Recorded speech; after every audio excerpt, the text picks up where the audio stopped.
the edge of the penalty area. Tees up Jai-Sebi. Ball across to Fraser. Fraser finishes. There's the opening goal. Lovely move on that right-hand side. Started by Sessegnon. Ball to the right, finds Jai-Sebi. And his ball back across, picks out Fraser. Across towards the far post. Flick towards Stockley. Can he finish? It's good save. Fraser gives down the lead. Clips cross towards the far post. Cambridge couldn't deal with it. Stockley diverted towards goal. Mittoff with the save.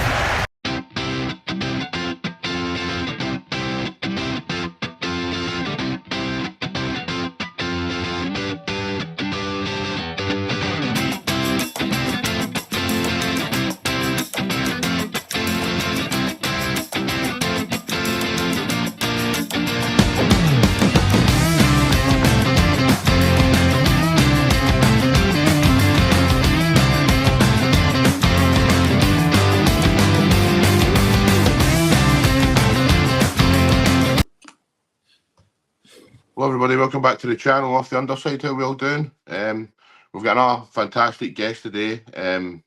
He is former Dundee United, Dundee, Burton Albion, Ipswich. Now, there's a few more. People always get annoyed when I don't mention every club that people play for, but, you know, Scott's played for a few now. So, it's Mr. Scott Fraser. How you doing, pal? All good, thanks, Jimmy. Yeah, all good. Thanks for having me on. Looking forward to it. No, mate, it's a pleasure. Like, been a big fan of your career and that, mate. You've done really, really well, and it's a pleasure to talk to you. So, usually we start, mate, at the very beginning. We will get to that, but I wanted to ask you, mate, how are you getting on just now? Obviously, you've had a wee bit of a setback last season with your injuries and that, and you know, you're no currently at a club and that. So, I just want to know how you're getting on, mate. Actually, all good. Yeah, I had a bit of a stressful one last season. I had hernia surgery back in November, which, if you speak to 90-95% of footballers, you know, it's something that everybody sort of goes through when you're playing. It's meant to be a 2-3 week injury. Unfortunately for me, I come out of the surgery in November probably in more pain than what I went in with, resulting in quite severe nerve damage. It was caused by the surgery, which I had surgery 8 weeks ago again to fix that. Excuse me. 8 weeks ago, feeling much better. Back in a little bit of training that with some boys up here in Dundee.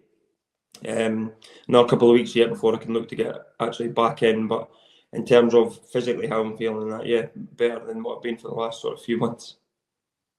Good, mate. That's good to hear, man. Obviously, it is a bad kind of annoying injury that you can get like that. Well, as you say, you know, every player that we spoke to, mate, is like obviously ex-players and that, and every one of them have went through some sort of like setback in their career and that. I mean, so I did want to say that to you, you know. I mean, every single one of them, as you already know, like what's impressive, mate, is like don't give up, and that's the same thing with you. You know, I mean, you seem like quite a positive guy in that, and I'm sure you get back in. Is there any kind of murmurs of where you could be going, or you know? No, not at the minute. I think because I've played, well, yeah, probably pretty much the majority of my career down in England in terms of went down there when I was sort of 22, 23. And only recently come back up. So I was down there for the best part of 6 or 7 seasons. So there's been 2 or 3 sort of potential bits of interest from down there. But I've got a daughter now that's 3 in September.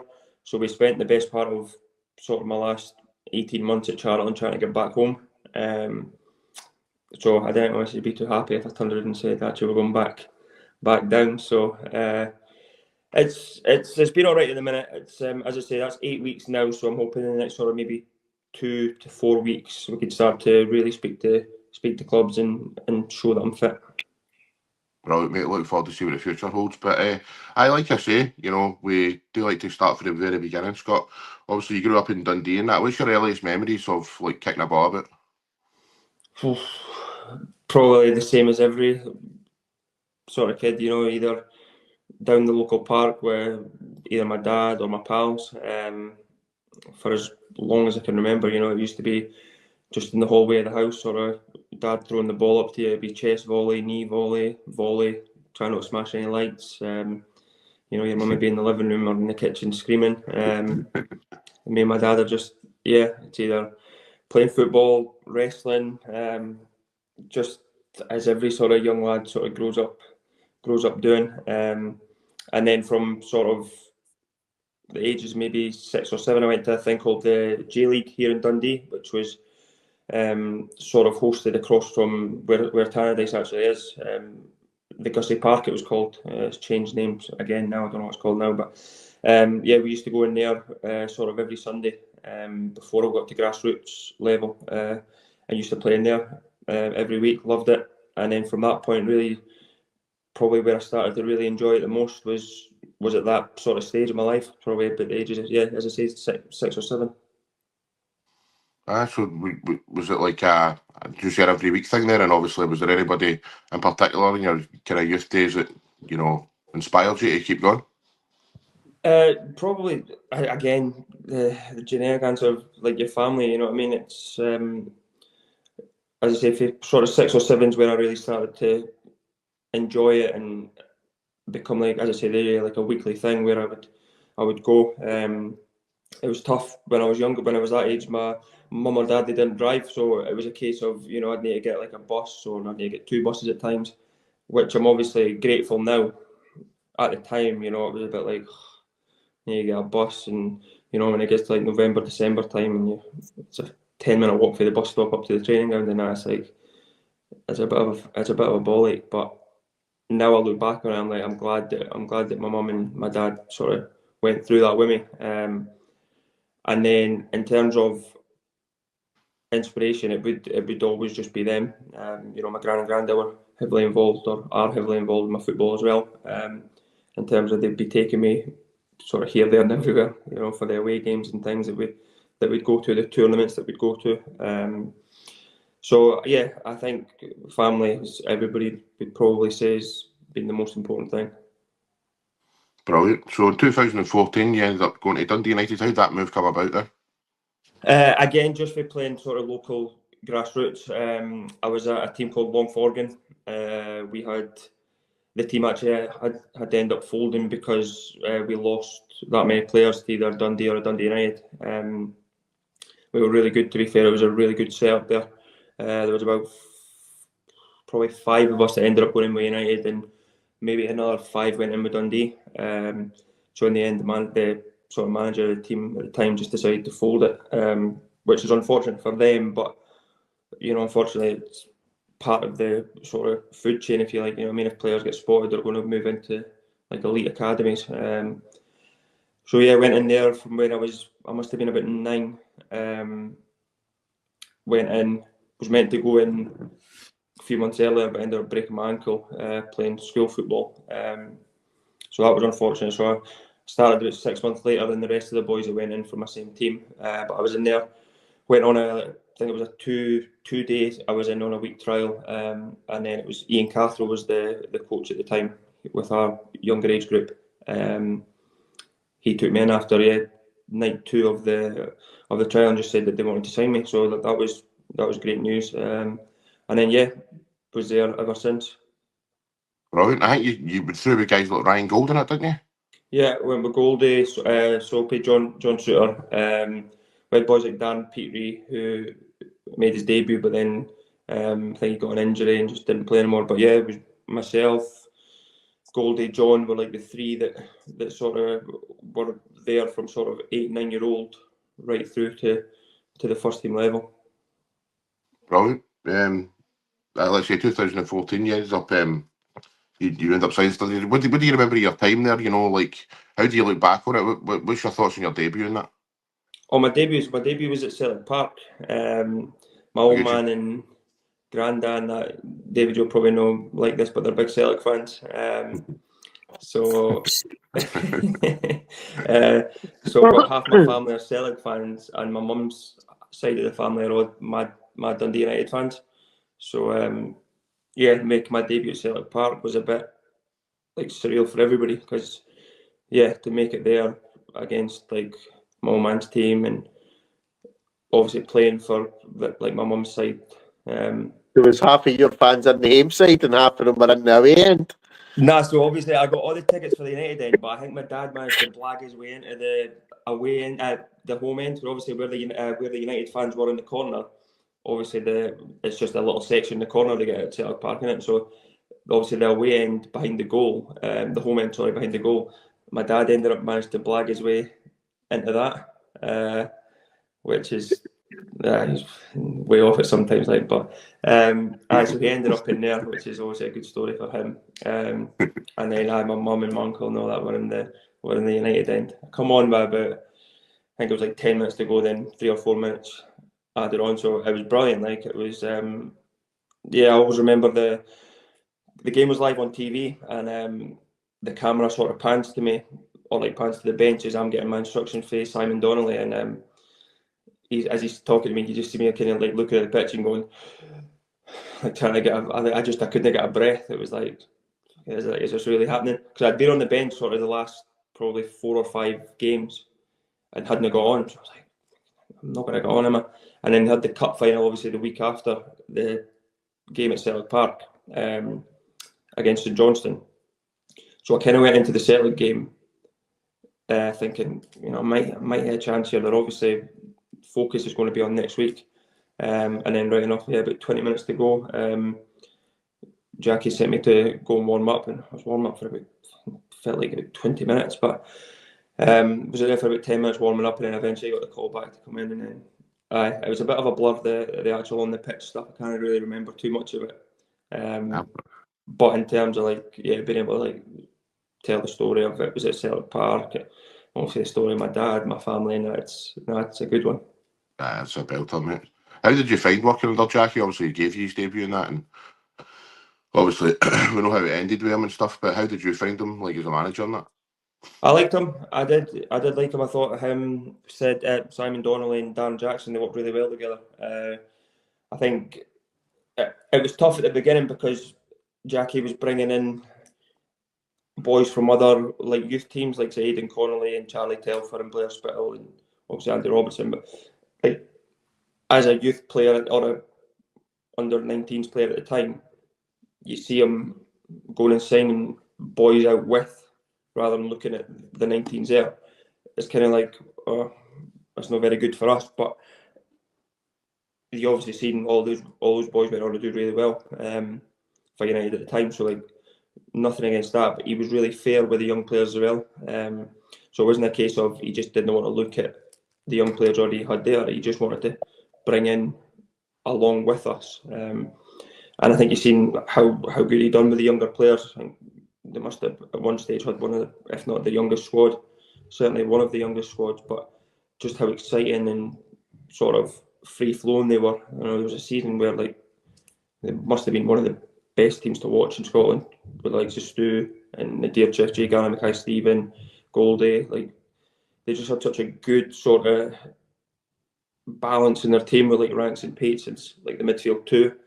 And then you had Andy bombing down the wing. It was actually really good. It was actually good to watch. Obviously, being a young lad and having Stu and that in front of you, it was kind of tough. But I was training with these boys every day, so I was always getting better. I went on loan to Airdrie at the time as well, so I was getting matches and experience playing with Airdrie, but I was getting to train with these lads every day and see sort of the standard that was needed. See, when you were training with them, obviously, guys like Stuart Armstrong, Gary Mackay-Stephen and that, always been really, really good players. But, Andy Robertson, I don't think anybody really could have kind of predicted the levels he was going to get to. Could you see that in him, that it was a potential that he could go to the top? Not at all. I remember when they brought him in, they also brought in Graham Carey. Remember, he's at Livy now. Yeah. So they brought Graham Carey in. He was trialling, but he was trialling with a view to sign as the starting left back, and Andy was going to be his backup. But I don't know if for whatever reason they just couldn't agree a deal with Graham Carey, or he didn't want to sign, or whatever it was. And then went down to play, I think it was Wigan in pre-season, and Andy was good. And then the first game of the season against Partick, I think it was fucking just all action, energy. I think everybody after that game was like, wow, this boy's actually, he's not coming in to be a backup left back here. And then from that point on, I don't think they signed another left back. I think he was just playing, told not to get injured because we've not got anybody else now. So, and then away he went. I don't think he looked back ever since that point.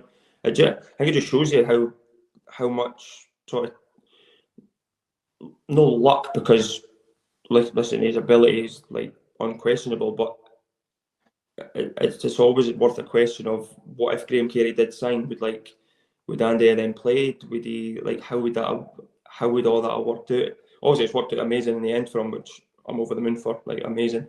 But it's just wee things in football. It's like timing and luck, and just the right things need to fall for you. And to be fair to him, he's certainly no look back for it. 100%, totally agree. I mean, everything you see is seen it so many times, man. Like, you know, if this wee thing had happened, or if that manager hadn't come in, or, you know, it's just credible how things turn out. But when it comes to Andy, though, it's like he was really, really good at Dundee United and that, but I don't think I really seen like how good he could be until he went to Hull. I think at Hull he was just phenomenal, and then obviously got his move to Liverpool and that. But yeah, it was incredible down there. I feel like that's what he's done though. Like, cause the Hull fans would have been the exact same as what the Dundee United fans were, in terms of United fans would have seen him come in and been like, "Oh, a lad for Queen's Park, he's going to come in, fill the bench, fill the squad, whatever." And then Hull are signing him. Hull fans would have been the exact same, be like, "Oh, who's this lad we're signing for Scotland? Like, he'll come in, be a squad player." Liverpool fans would have been the same as well. Why are we signing a boy for Hull that's been relegated or whatever? And every single time, without doubt, you'd guess sort of 80% of the fan base at Dundee United, 80% of the fan base at Hull and Liverpool would have all said the same thing. Why are we signing him? Why are we signing him? And then he's went on to be their best left back.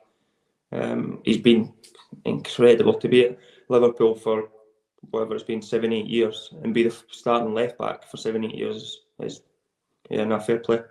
It's crazy, and then obviously Scotland captain and everything, man. So I fair play to him, mate. But I get back to yourself. Obviously, you spent 4 years at Dundee United to establish yourself in that. You got your move to Burton Albion. How did that one happen? So that one was. I was obviously running my contract down. I kind of made my mind up sort of in the January before the season finished that I was going to run my contract down. So my birthday's in March. I was 22, obviously, in the January, turning 23. And when you turn 23, then like you can go for free. Like it's not like the compensation stuff for that. So at that point, I was kind of set on trying something new. Also, I'd been at Dundee United since I was sort of 10-year-old, and then established in the first team when I was sort of like 19, 20.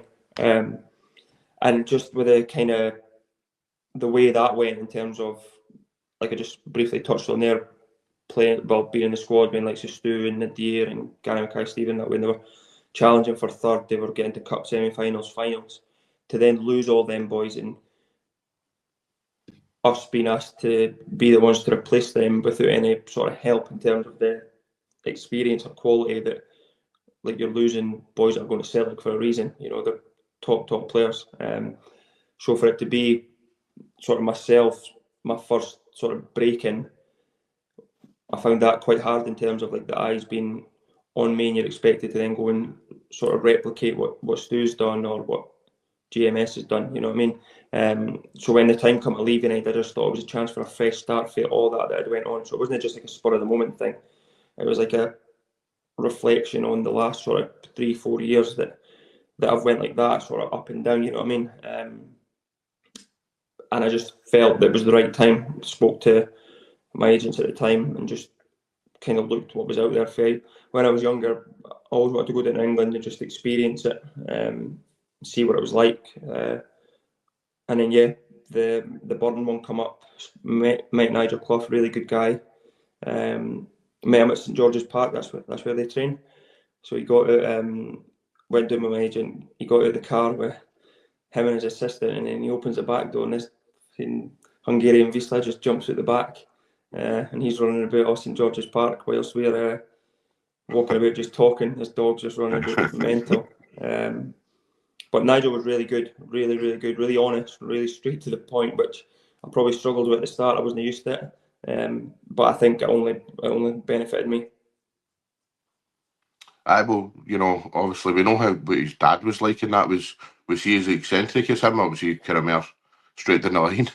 I know he was very much straight down the line. He could have a laugh, but I think you were never sure when he was joking and when he was being serious. Because, like, don't get me wrong, he would have his laughs and stuff. He was a good guy. but there was times where like he would just kind of give you that stare, but he said something and it sounded like he had a bit of wee sarcasm in it, but he's just kind of looking at you like, oh no, he's being serious there. I remember my first pre-season game, we played Kidderminster, I think it was, away, and John Brayford was the right back and I was playing in the centre midfield, and John Brayford's got the ball in the halfway line and I'm just like literally 5 yards from him, so like just inside of him, and Bray's like clipped it down the line. It's went into the park. So we've done the video on the game. This was a Tuesday night, so we've done the video on the Wednesday, and he's pulled that clip up and he's like, "What? I'm allowed to swear on here?" Aye. Yeah. He's like, "Why are you not shouting for the ball there?" And I'm like, "Oh, I'm just inside, like 5 yards. Like I thought you could see me." He's like, "You're not in Scotland anymore." He says, "If you want to come down here and play, you start acting like a man and you shout for the ball. Otherwise, you can fuck off back up to Scotland." This was after my first pre-season game, and I was kind of like, and that's what I mean by like maybe I struggled with it at the time. I swear to God, and I was just kind of like, this was in the meeting in front of all the boys, and obviously, as I say, it's my first game. I've been in there maybe 2-3 weeks now, so like I know all the boys and that, and I can speak to them. But in terms of like the coaching staff and that, I hadn't really had much interaction with them in that sense. And yeah, fuck off back up to Scotland. It's like Fuck off back up to Scotland. wow. Right, nice one. And I just didn't know what to say. I felt myself, see, just that way where you can feel yourself going red. But I was like, how am I meant to respond to that? So, all right. Even you moved to Burton, were you a guaranteed starter at the start, or did you have to work your way into the team? No, I wasn't a guaranteed starter. I actually, again, speaking about the Andy thing, about the timing, I actually don't think I would have started the first game of the season. Just normally, as I play, well, you'll see it as fans as well. Normally, the last pre-season game is very, very close. Give 1 or 2 positions to what the first league game's going to look like. And I didn't start the last pre-season game. And then we done 1 or 2 bits of shape throughout the week, building into the game. And I was kind of in and out. Again, the starting team that you can kind of start to see. And then one of the centre midfielders picked up a little ankle injury. And then I went in and I done really well on the first game. We got beat. I think it was 2-1 we got beat, but like I done well. I held my own. I was one of our better players. And then again from that point, I kind of established myself throughout that season. See Nigel Clough saying that to you, right? Pre-season. That shapes to me that he thinks that level was better than in Scotland. So did you find that when you went down there that was a better kind of? Did you notice a difference in level? Yeah, to be fair, but I was playing with Dundee United. It was predominantly in the Scottish Championship for I think 2 of the seasons I was there. So in comparison to that, yeah, definitely it was more physical, higher tempo. Just everything about it. I remember they put me on like a 6-week like gym program to get my body fat down, get my weight up. Because when I went there, I think my body fat was, like, I'm quite skinny anyway, but my body fat was quite high for what it should have been. And my weight was quite low. I think I was like 74 kg or something. So they wanted that up and they wanted my body fat down. So like the detail, obviously the finances come into it in terms of clubs and that, what they can sort of offer and put on for players and that. But when I went down there, they were very big on like the body fat and the sort of gym work that you do. Nigel Clough himself wasn't. He wasn't like he could take or leave the gym. I don't think he cared at all. As long as you can control the ball, that was always his thing. But I think you see the way, well, even up here now, like the way the game's going, you need to have a bit of physicality about you. And that doesn't mean just go and bench press 100 kg, but you know, your legs need to be strong, your core needs to be strong. And that's something probably, again, that was a good sort of learning curve for me when I first went down there. You spent a couple of years there, mate, and then you got a move to MK Dons. Was this Phil Martin the manager? The team was the one that signed you? Yeah. So that was during that was the COVID season.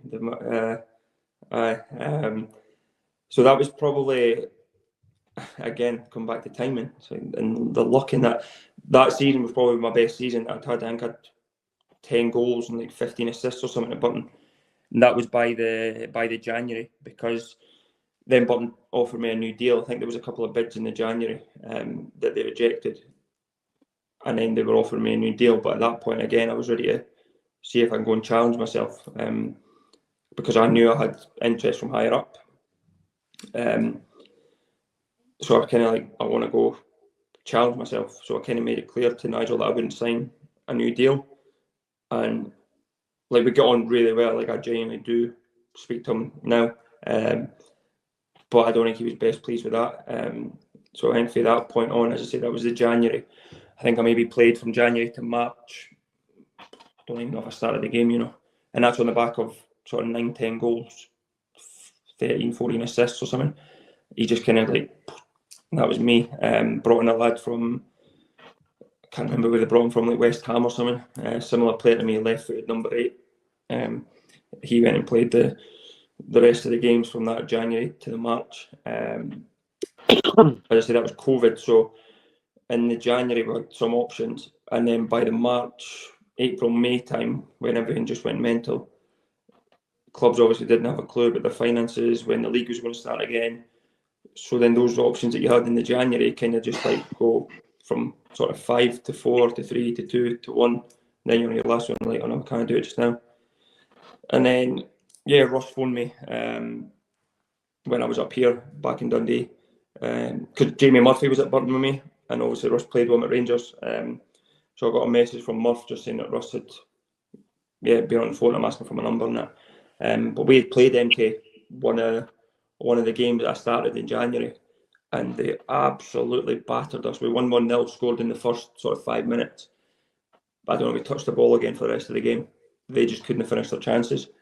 But from that point on, it's kind of like, it would suit me in terms of the way that he wants to play, the way his team did play, and the fact that I'd seen it work by playing against it. I kind of knew what I was going into.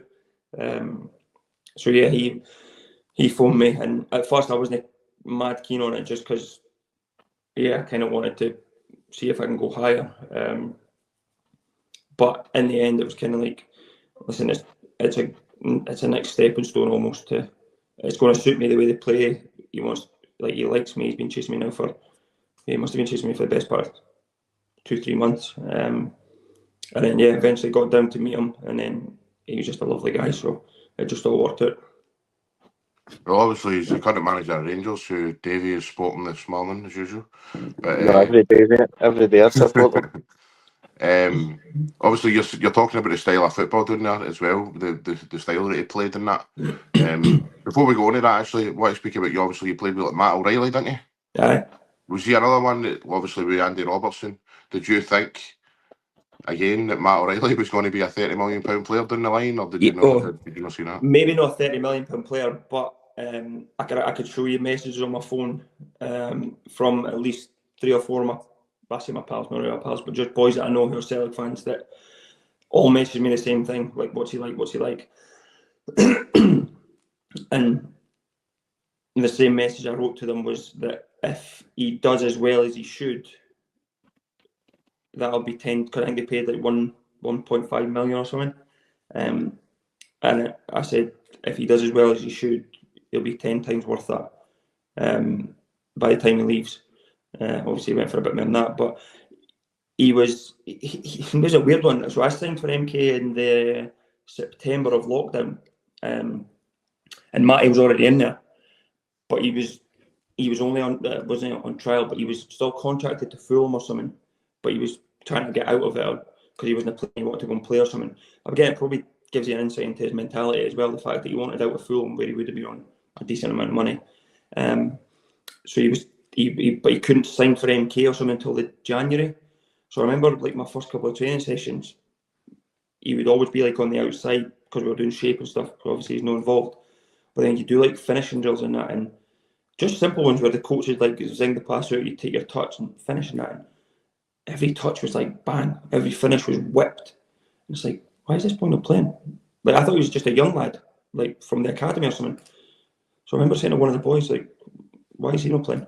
And they were like, oh no, he can't play just now. He's not got a team. And like, why are we not signing him? We can't until he gets released for a contract for Fulham and that. And then eventually got released from that in Fulham in January. And yeah, he come in, and we played like a box in midfield, so it was like 2 10s behind the striker. and it was me and him as the two 10s, and yeah, it was good to play with him, man. He's just, he doesn't do, like, he'll not do any tricks or anything like that, but just, he's just elegant and clever on the ball. His technique's unbelievable. But his mentality and his mindset is probably the biggest thing that I noticed from when I played him. Definitely. I mean, you're talking about Fulham there. He actually rejected the contract from Fulham. They were wanting to keep him. And yeah, well, even when he came to MK, he had, I think he had offers over in Belgium and can't remember somewhere else, but of a better standard than, obviously, listen, I love my time at MK Dons, but it would have been a better standard than an MK Dons. So that's what I meant by that, a little bit of insight and mindset into his long-term goal. It wasn't like where you see so many players now just jump at the first and best option, rather than think of like a year, 2, 3 years time. Because listen, I could be wrong, he could have went to Belgium and wherever else it was and done really well. But I think, again, he's seen that the way Ross played would have suited him down to the ground, which it obviously did.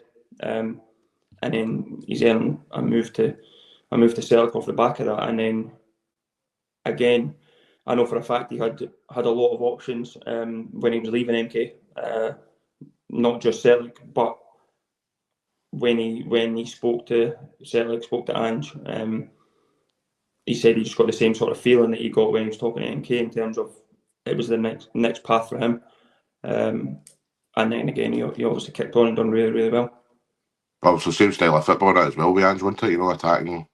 Yeah, that's what I mean. That's what I mean by, like, he's so mature for his age. I think he's only still like 22, 23 or something. So he's still young. But the fact that, yeah, as I said, the fact that he's like rejecting Fulham, rejecting teams in Europe to come to a team like MK Dons because he can see the long-term goal for himself I think that's so impressive. That is this mature, man, and obviously he believes in his ability and that as well. And he got his move to Brighton, but it was a shocking tackle, that horror tackle, man, his debut, man. His debut, wasn't it? Yeah. But good luck to him, obviously. I think he's back. He's getting back into Brighton. I think there's rumours that he's going to be leaving this summer, but I don't know if that happens. I think he's been linked with Everton Italian teams and that. He was linked with Atalanta. Were trying to get him, weren't they? Was it Atalanta? I mean, it's still rumour to be I think Juventus has been mentioned. I'll be alright.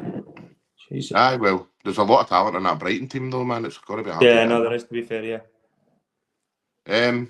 So get back to Russell Martin's team, mate. When you're playing there at MK Dons and you're saying about your style of football and that. So, obviously, did they ever pull you it? Well, that's what I'm going to get to. First of all, I'm going to ask, like, you know, that style of football that he plays, right? Obviously, when you're going to go to Rangers here, right, it's going to take a bit of time to play that way. Obviously, playing for the back and that, which, let's be fair, most teams do play now. But, you know, Russell Martin's got a certain style of play in that. How long did it take for you guys to kind of implement that at MK Dons and that? And obviously, how long did that take? That's basically what I ask. How long did it take? Yeah, but obviously, as I said, he took over towards the end of the COVID season, or when the COVID sort of come, so the January time when it all started to go mental in the March. He took over not long before that. Sorry, but we played them, as I said, when I was at Burton in must have been January, yeah, and they were already, like, honestly, they were incredible. Like, I'd never played against someone like it before. The movements, the rotation, every single player from the starting 11 to the subject come on, all knew their role, all knew their jobs. In terms of me, when I went in the September, he's so, like, we'd have a meeting every day, like video meeting, and go through all the points he wanted to go through, the detail that him and his assistant at the time was Luke Williams. I know he's got Matt Gillen with him now, but he'll be the same. Like, the detail that they'll go into, it'll be so good for the players. And as well, like, again, without being disrespectful to sort of MK Dons, but he'll be working now with better players at Rangers, like he was at Southampton, where I watched their Southampton team quite a lot, and some of the football they played, they went on like a 24-25 game unbeaten run. So it shows you a little bit of time. Obviously, it works. I think the problem he's got is that he's obviously an absolute giant of a club, yeah. And like it's spoke about a lot, when I speak to the Hearts owner now, it's normally a 2-horse sort of race. So if you're not keeping up with Celtic or you're falling behind, and then it's always going to get criticised, and it's always going to be the first thing that everybody will go to. Obviously, it's the style of play. It's the style of play. But they didn't concede the goal against Motherwell, for example, for like the goalie playing it to the centre half and then the striker tackling in the box or that. You know what I mean? They conceded the goal because, I think he said that they weren't running hard enough and they weren't doing the. And see, to be fair, like I could see that because I know exactly what he wants. Like obviously, you would have seen the game midweek, the Europe game, the runs that Lyle Cameron and that were making. See the runs. He's never really going to get the ball, but it's the runs that he needs to make to create room. Yeah, you know what I mean. So it's, and I know he said about like ego and that. It's like we didn't have any egos at MK Dons. Rangers is a completely different kettle of fish. I get that, but my point is that they need to trust that it's going to work and it's actually going to make them better players. So if they're looking for a move or whatever, then playing in a good style that's going to suit your ability in terms of like being on the ball all the time. If you get in the positions that you can affect the game more, it's only going to be a benefit for you. So I think he'll get it right, because I think he's very, very. He's got a really good balance of being your mate, but also like he doesn't like mince his words, as you've already heard. He's quick to tell the players what he expects, and if they're not doing it, he'll certainly call it out. Well, that's my argument. I know. Sorry, mate. I thought. No, you got me. I've just seen good. All right. I know David disagrees with me on this, but you know, my argument is I don't disagree with what he said. Right? You know, everything he said may as well be true. Might well be true. Sorry, but today after one league game, you know, and a 1-8 draw, I just think I think it's crazy, man. I really do. I know that obviously people say, "Oh, it worked during the week," and that opposition were terrible, man. I don't know if any of you watched the game, but you know, they were terrible.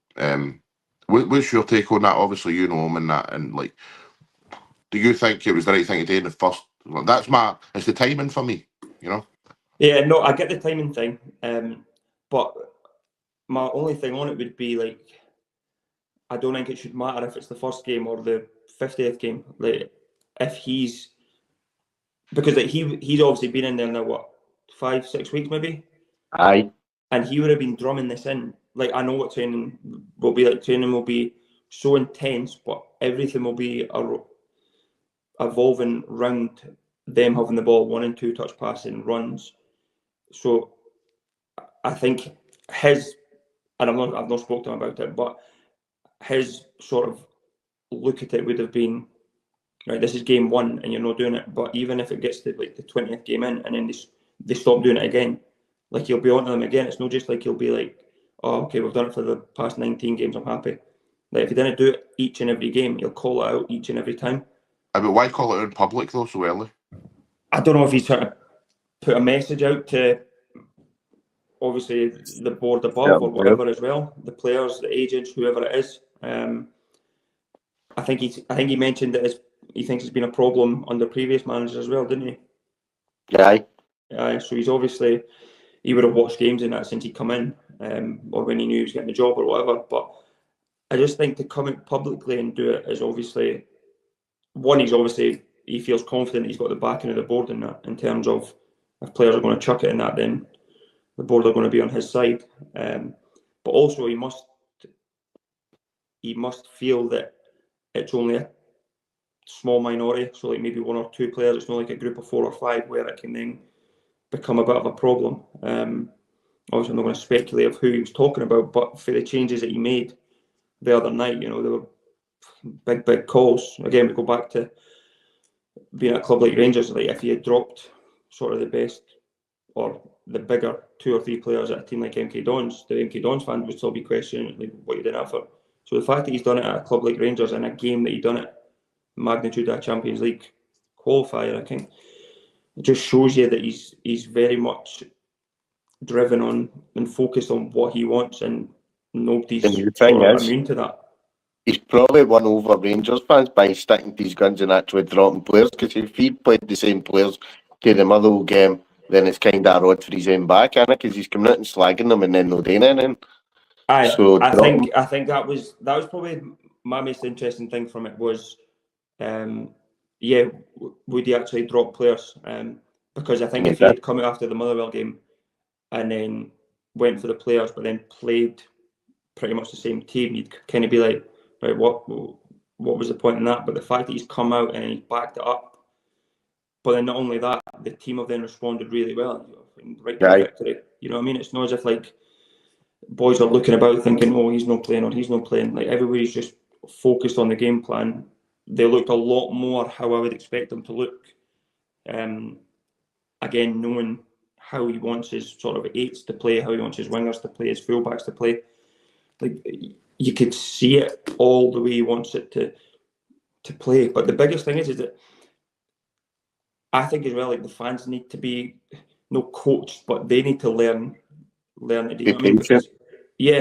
Because the players need to learn where they need to be, and obviously they need to learn like the technical aspect of it. But for fans, it's important that they learn it as well, so they know why the fullbacks inverting there is to create the space to isolate the wingers.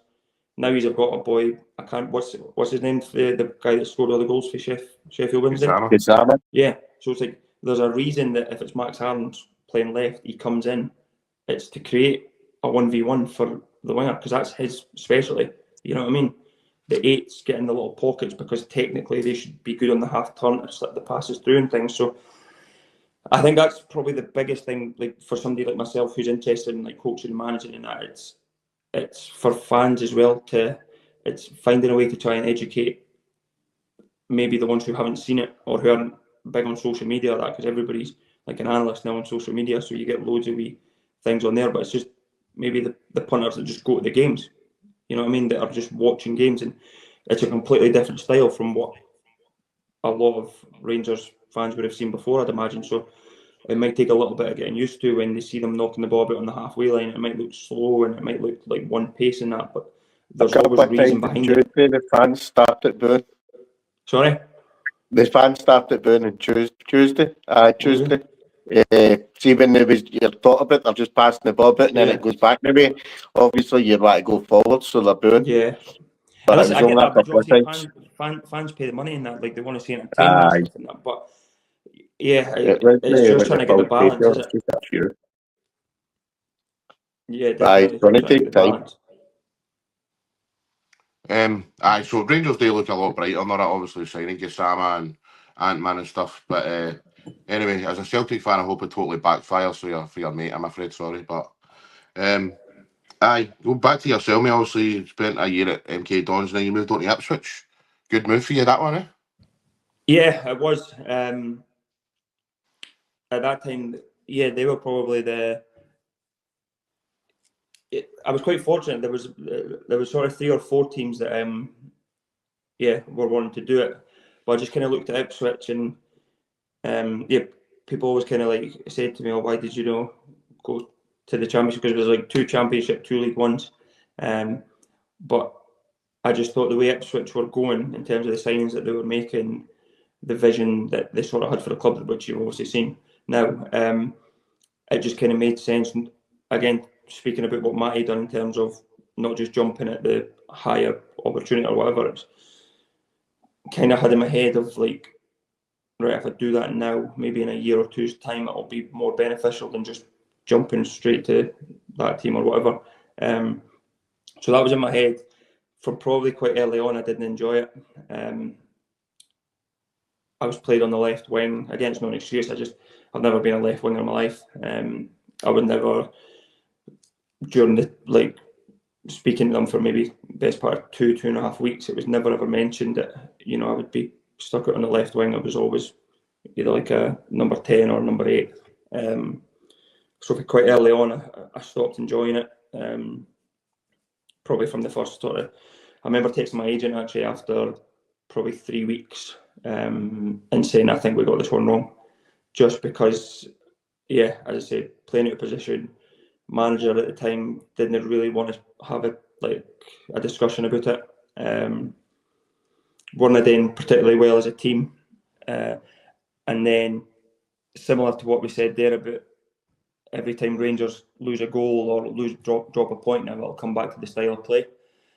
Whereas kind of got to the stage at Ipswich where if we dropped points or if we weren't playing well, it would be us because we're not playing a proper winger, or you know what I mean. So it just become that sort of way that I didn't like. Didn't particularly enjoy going in every day. Ipswich as a place was nice enough, but I don't know if any of you have been. It's kind of start back in the middle of nowhere. You need to get to come even home. You need to get a train at Peterborough, then up to Edinburgh. Like you kind of just go direct to get into London, St Bollock. So just as a lifestyle and as a sort of profession, it wasn't right, and we sort of knew that quite early. We talk on here quite a bit about pet hates, football pet hates. That is one of mine, mate. Obviously, you know, you've done amazing at Burton, done amazing at MK Dons. You get them out to Ipswich, they bring you in and they play you in a different position. You know what I mean? It's absolutely mental. What do managers really think that is going to work? We can steal their mind at times. No, exactly. I don't know. It's because it's no to play on the wing. You need to I'm not a 1v1 player in terms of knocking the ball by somebody and getting to the byline and then crossing that, but that's what you wanted. You wanted it was the boy Wes Burns. I don't know if you know him. He's still at Ipswich now. So he's like a road runner. He's so fast. It was him on the right hand side, and it was me on the left. They tried to paint it as I'd come into I'd come off the left and play in the little 10 pocket, but it never ever come to that. It was always receiving the ball wide and then what I do here. You know what I mean? Whereas I was in the middle of the park, as you say there, at Burton at MK. I always think if you see me play left wing at MK, then you would never have spent money to sign me and bring me in that. So you're kind of just wasting me and your sort of money. If you want a left winger, go and buy a left winger. But as I said, you couldn't really speak to the manager at the time about it. And then to be fair, by the time Kieran McKenna come in, my mind was already kind of made up. I think my missus' mind was made up. She didn't particularly enjoy being there either. So it was just kind of too far gone when he come in. Had a couple of good chats with him, to be fair, and he kind of said the same thing, why have you been playing out there? And I couldn't give him an answer because I didn't get one myself. But kind of just try to get away from that as quick as I could. Who was the manager at that point? It was Paul Cook who signed me. Yeah. So he tried to. So when he was at Wigan as manager, the boy Gary Roberts was a left midfielder, left winger. So he was the assistant to Cookie at Ipswich, but he was obviously his player at Wigan. So he tried to say that I was going to do the same role as what Robbo done. But Robbo was a lot more of a winger than what I am. So kind of worked better for that. It wasn't a genuinely good group of boys, really good changing room. Still speak to a couple of them now. Staff and that were all really good. Just in terms of a football point of view, which is unfortunate because you go from the excitement of the move, playing in front of 30,000 at Portman Road, scored on my debut at home, first game of the season. Great feeling, but then even that scored on my debut, but probably the unhappiest I'd been after a game in a while. Even at MK when we'd lose games and that, it was still enjoyable because we were playing well, things were going good. Come off after my debut at Ipswich and just was what am I doing? This is just wasted 90 minutes. Okay, I've scored a goal, but I want to be on the ball constantly. I want to be running games. You know what I mean? I was doing it at MK and what I was told was going to be the case at Ipswich, and it just never sort of panned out like that, which is fine. It's football. It's not always going to be smooth. I get that completely, but I would have just liked probably a fairer chance of it. You know what I mean? If I'd played 5-6 games as number 8, number 10 or whatever, and it wasn't quite working there, I'd be listen, I've had my opportunities, and that's on me. I need to get better there. but playing out left wing, it wasn't somewhere that I particularly wanted to get better at. I didn't really want to play out there. I felt like I'd sort of proved my worth, that I could be an asset if I was playing in the right position. And it's not about me making excuses or that. It's not what I mean. I just think there's got to be a bit of realism in terms of what sort of attributes you need to play out wide if you want to play well, and I've certainly not got them. So. That's that. I mean, we spoke to Dougie Emery, and he was the exact same. Back in the day, obviously, we were playing Hamilton and that. He moved to St Mirren. It's a big move at the time for him and for the club and that. And I think they spent over £1 million on him. They bring him in and they play him out in the right position. I think he was a left and they played him out in the right. And he was like, I just don't enjoy this. Like we touched on, man, it just doesn't make any sense why you would try and change a player's abilities and their strengths and that. But anyway, mate, I didn't quite work out at Ipswich. You weren't very happy there, but you moved on to Charlton. That was actually another decent move. Yeah, so Charlton were one of the ones that tried to sign me before the Ipswich move. I done really well against them. We beat them 1-0 at the Valley, and I scored the winner. But it was one of those games, see, like, where you come off and you just know that everything you've done just went right. Don't get me wrong, I've had one too many games where everything I've done went wrong, but this game in particular, just everything I've done, like, I found myself at times thinking, how have I done that and what's happened there? But it's just, even if I've shanked a pass, it still went to my teammates' feet, and that. Just one of them games where everything clicked, and as I said, scored the winner, 1-1-0, and from that point they were kind of very keen, and then they had a little bit of a sniff at the beginning of the January, when I was at Ipswich. By that point, I kind of knew that I was going to be going. But at that point, I was kind of like, do I want to make that move? Because Russ was actually trying to get me to go to Swansea as well, but they couldn't agree the deal with Charlton. Swansea were maybe going to lose the boy Jamie Patterson. I think he went through a phase where he didn't want to be there, or something was going on with his contract. So I think if he had left, I would have went there. But he ended up staying. So I went to Charlton on the deadline day. It got done, which was good. We've never really been keen on going down to London, but kind of got to the stage where we're like, you know what, we'll just try it. Like, there wasn't any harm in going down, and we enjoyed it. To be fair, my missus was pregnant at the time. We actually found out she was pregnant on the day that Ipswich accepted the Charlton bid. So it was kind of like, as always, man, everything just happens at once. When I finding she was pregnant, needing to pack up the boxes and head down to London. So that was good. It was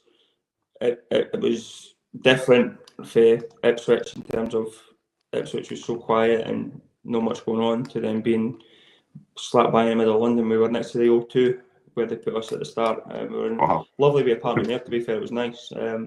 Close to every 10-minute train into the actual central London. And then, when the wee one come, it kind of got a wee bit more challenging, just because in England you're obviously playing Saturday, Tuesday most weeks. So you could be away Monday night if you're playing a Tuesday night, not back till Wednesday early hours, and you could be away again on the Friday morning. So I think the travelling in the end just got a bit too much. But in terms of my first sort of two years or so, it was enjoyable, to be fair. Good, mate. Who was your manager throughout that period? Went through a few. Jesus, we went. John Jackson was the interim manager, which again, it was Charlton. I think I've always had a bit of like history with their owners and that, and a bit of like a wee bit of chaos off the pitch. I don't know if you've ever seen the ones where they like chuck the tennis balls and that on the pitch, and that a couple of years back. But the owners at the time when I went, they were okay, to be fair. But looking back after like the event, I was actually told by like the director of football and that at Charlton that Johnny Jackson, who was the manager, the interim manager at the end of the season, he wouldn't be getting the job, like regardless of how he done. So it was like he was signing me, but he wasn't getting the job at the end of the season. So looking back now, I kind of should have been like, all right. But he didn't really make all the signings. It was kind of more a club signing, as most things are, and he was sort of just the head coach. So then he, right enough, got sacked in the summer, end of the season, and then they brought in Ben Garner who was at Bristol Rovers, Crystal Palace youth coach as well. Again, really good coach in terms of his ideas and how he wanted to play, quite similar to Russ again. He didn't last very long. I think he was sacked in like the September or October. And then Dean Holden come in, who again was very different to sort of Ben Garner in terms of how he wanted to play. He was very much put us in a 3-5-2. Big guys up front, try to hit the ball in the channel and things. That was till the end of the season. We kind of tweaked. We kind of try to play at times, try to be more sort of in behind and in your face type a lot. And then he got sacked 5 or 6 games into the following season. And then who come in then? Who have I missed now? Michael Appleton come in. Who I don't know if you've seen him. He's a big bruiser. He's Jesus, man. I remember when he's done a few clubs, and I remember when he was Sky Sports Bar and he was a skinny wee guy. Then he turned up I think about a year or two ago, man. Jeez, oh man. Well, I'd like to see a picture of him skinny then, because I've only ever seen him back in when the he day, was he was quite skinny. And he was like that.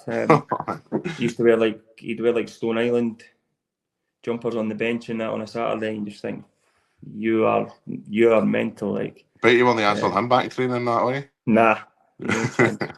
No chance. And then he got sacked, he got sacked just as I was. So I'd mentioned to Dean Holden before in the summer that I was kind of wanting to go back home. Like I was wanting to move back home, but I still had 2 years left on my deal at Charlton. He didn't want me to go, so from that point I kind of sort of got the ball rolling with Charlton, that they were aware that, again, it was a more family thing than anything else. So yeah, as I say, he got sacked. Michael Appleton come in, and I kind of had the same conversation with him, probably in the December time before Christmas. Again, just that I was looking to go home, if possible. And then he ended up getting sacked not long before, in the January. But by that time, a couple of Scottish clubs had put in loan offers for me. And Charlton had eventually agreed to them, and then sacked Michael Appleton. Then Nathan Jones come in, and then didn't green light the moves until like the last 2-3 days of the window in the January, and he's still there now, Nathan Jones. So you're quite happy being back up the road now then? Obviously you came back up to Hearts, and then Dundee last season. That's what I mean. The Hearts thing was mental, so that got agreed I don't know, maybe like 10 days into January. And then Michael Appleton got sacked, and I had moved everything, like got rid of my house in London, fucking 2 vans up to Dundee, full life, moved to London on the green light from Charlton to say, the deal's agreed, go. Done my medical with Hearts, completed that, and on the way home, my agent phoned me, and I'd spoke to him that morning before my medical, and he'd said that he would give me a phone tomorrow. And if he says he's going to phone me tomorrow, he'll phone me tomorrow. He'll not just randomly phone me that day. So I had done my medical, was in the car for about 10 minutes, and he's phoning me. And see, that way you just know something's not right. So I've answered it, and he's like, "Where are you?" And I was like, "Oh, I'm just heading back to Dundee." He's like, "How did it all go?" I was like, "No, done, all signed, all medical passed, blah, blah, blah." And he was like, "I've just had Charlton on the phone. They want you back down to London." I was like, "What?" And he says, "Yeah." He said they don't want to do the deal anymore. I was like, "What? Like, what are you saying?" He was like, "I'm saying that. I'm saying you need to go back down to London." I was like, "Well, his name's Will." I was like, "Well, there's no way." I said, "I can't." I said, we spent a year, pretty much, letting Charlotte know that, like, for family reasons, we want to move home. I said, "I've just moved everything back home, and now you're saying that I need to go back down." I was like, "Nah." I said, "No way. Not doing it." I said, "What is it Charlotte are looking for?" And he said that he just thinks they wanted either a higher loan fee or more of the wages covered, as it was only a loan. And I said, "Okay, we'll see what obviously Hearts can do," because Hearts had said that, like, they were willing to pay more at the beginning when Mine was speaking to them. Obviously, they didn't tell Charlotte that, but we knew Hearts could go higher either with a loan fee or with wages. So yeah, this went on, as I say, probably about 10, 12 days into January, all the way to the deadline day. Kind of just become a standoff where I was like locking myself in my mum's house in Dundee and just like, I'm not going back down. And then, to be fair, we eventually won that battle, and yeah, I got to stay up. I enjoyed it at Hearts. It was frustrating because I had a calf injury at the start of that season with Charlton, where I missed 10 weeks, and I probably never let myself heal properly. It's the first kind of injury I've had in terms of like muscle injury. I've never had a calf or thigh or hammy before, so I had that. I say, yeah, missed sort of 10 weeks. Didn't really know how to recover from it properly because I hadn't had it before, I hadn't experienced it. And then just kept getting little like niggles in the same calf. And that kind of went on the full sort of season, including my time at Hearts, which was frustrating. Obviously injuries are horrible, but when it's just like little niggles that you just miss, it was nothing major. It would always be like 2-3 days at a time.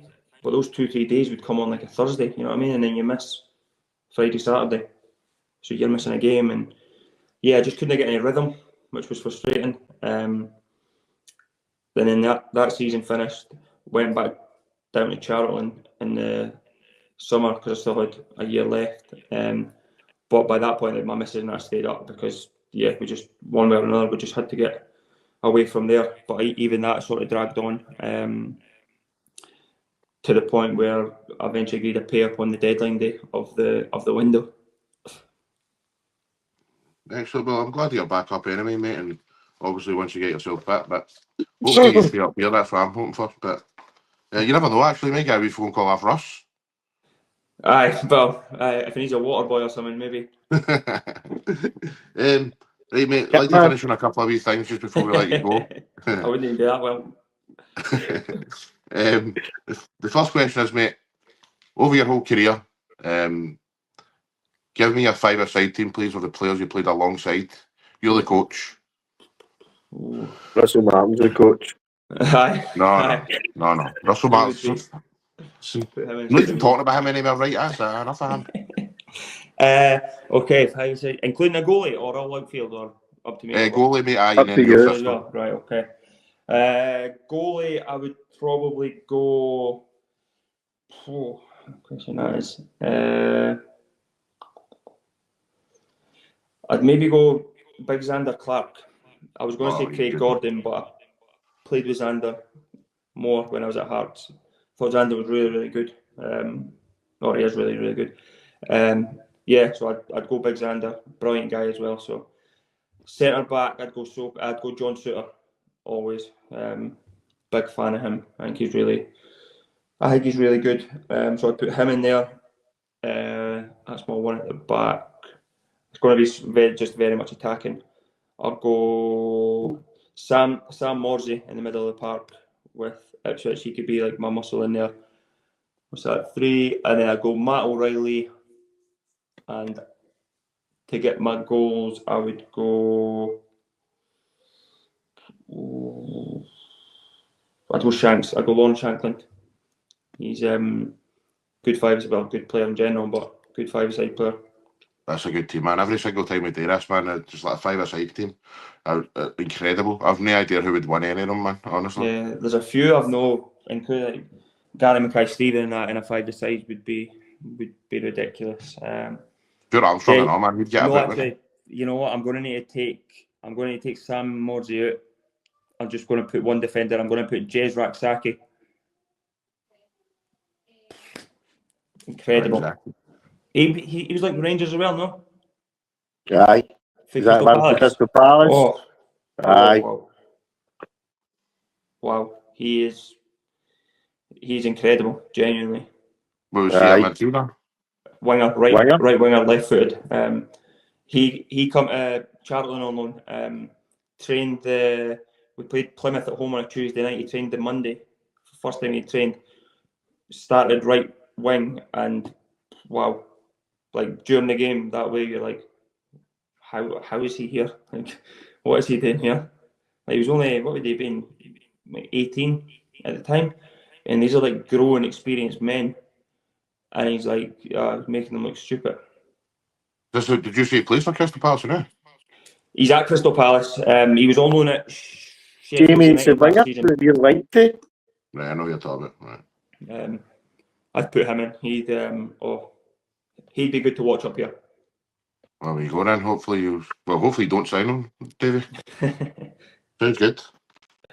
Right, mate, chatting team. The last question I want to ask you, and I'm really surprised every time I do this as well. I just know that at some point a player's going to turn and go, I cover it, I know this. Right, so who's the 3 players you played alongside the most? I mean, it's incredible to me how they don't check it, man. I just think that's mental. Played alongside the most. Oof. I couldn't even guess where to start with that. One man striker, and you played alongside him 90 times. He's the first one. Liam Boyce. Nope. Striker, Mate. No idea. Look at Saki. Oh, Yeah, this is boyfriend. If you're not getting that, I may as well tell you the rest of them. So, aye. look at Atkins. John Brayford's number 2, 79 times. Yeah. And Mark Durnan, 76. Mark Durnan. I would never, ever have got them 3. No? Never. I give you a list, man. There's Stephen Quinn after that, 75. George Dawson. Quinny was one that I had in my head. I played with him at Burton, centre mid. I only Liam had Boyce him in my head, to be fair. Liam Boyce is 7th, 72 alongside him. There's a big drop down to Jake Buxton. But aye, Lucas Atkins, number 90. There you go, mate. 90 Never have guessed that. That's so random. That is weird, that ain't. Right, mate, last question before I let you go. Obviously, we spoke about it earlier, how you're hoping to get a club soon and that. Obviously, you're thinking about coaching as well. I know you're doing a bit of coaching at the moment. What's your plans for the future, obviously, after your football career, after your playing career? Yeah, well, set up my own academy now here in Dundee, called Control Football Academy. So that's been going now since April we started that, and it's going really well. We do it on a Monday and a Wednesday.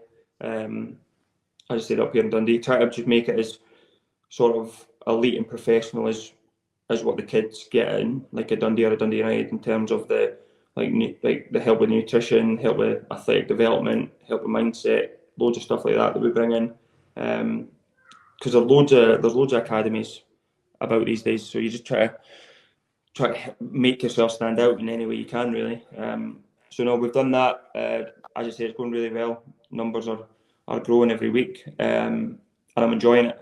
As I say, the coaching, again, going back to Russ, sounds like my dad, but when I first worked with him, it probably opened my eyes and showed me that coaching and management was something I did want to go into.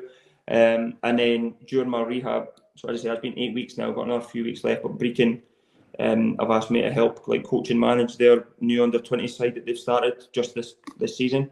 So I've agreed to do that just whilst I'm, as I say, doing my rehab and things. It keeps me active, it keeps me busy. It certainly keeps me busy. At the minute, we're academy Monday night, Brecon Tuesday night, academy Wednesday night, Brecon Thursday night, Brecon game Friday night.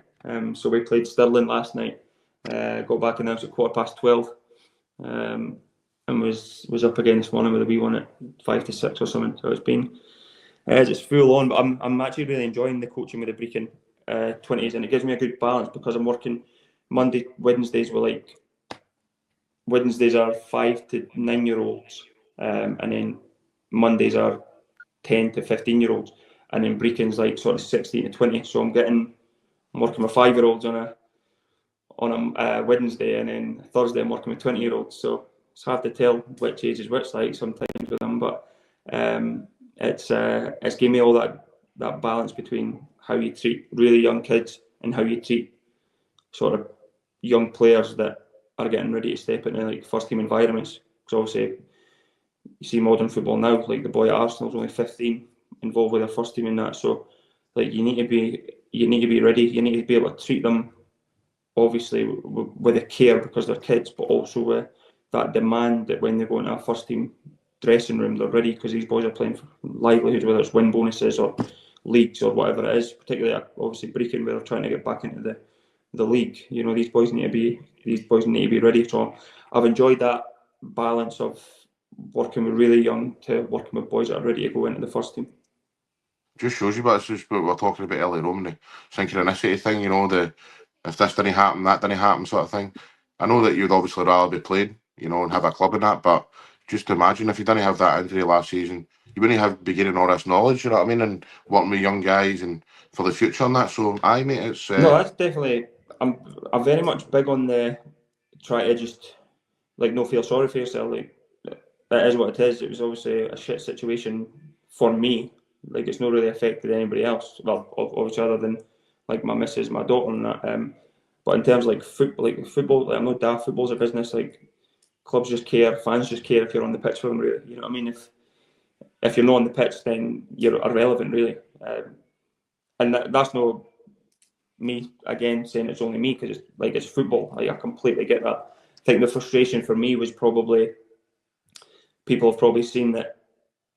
Okay, I got surgery in November, and then I still wasn't back playing properly till sort of April time. So it's like, but I've not been injured all that time in terms of like calf, hammy, thigh, or anything like that.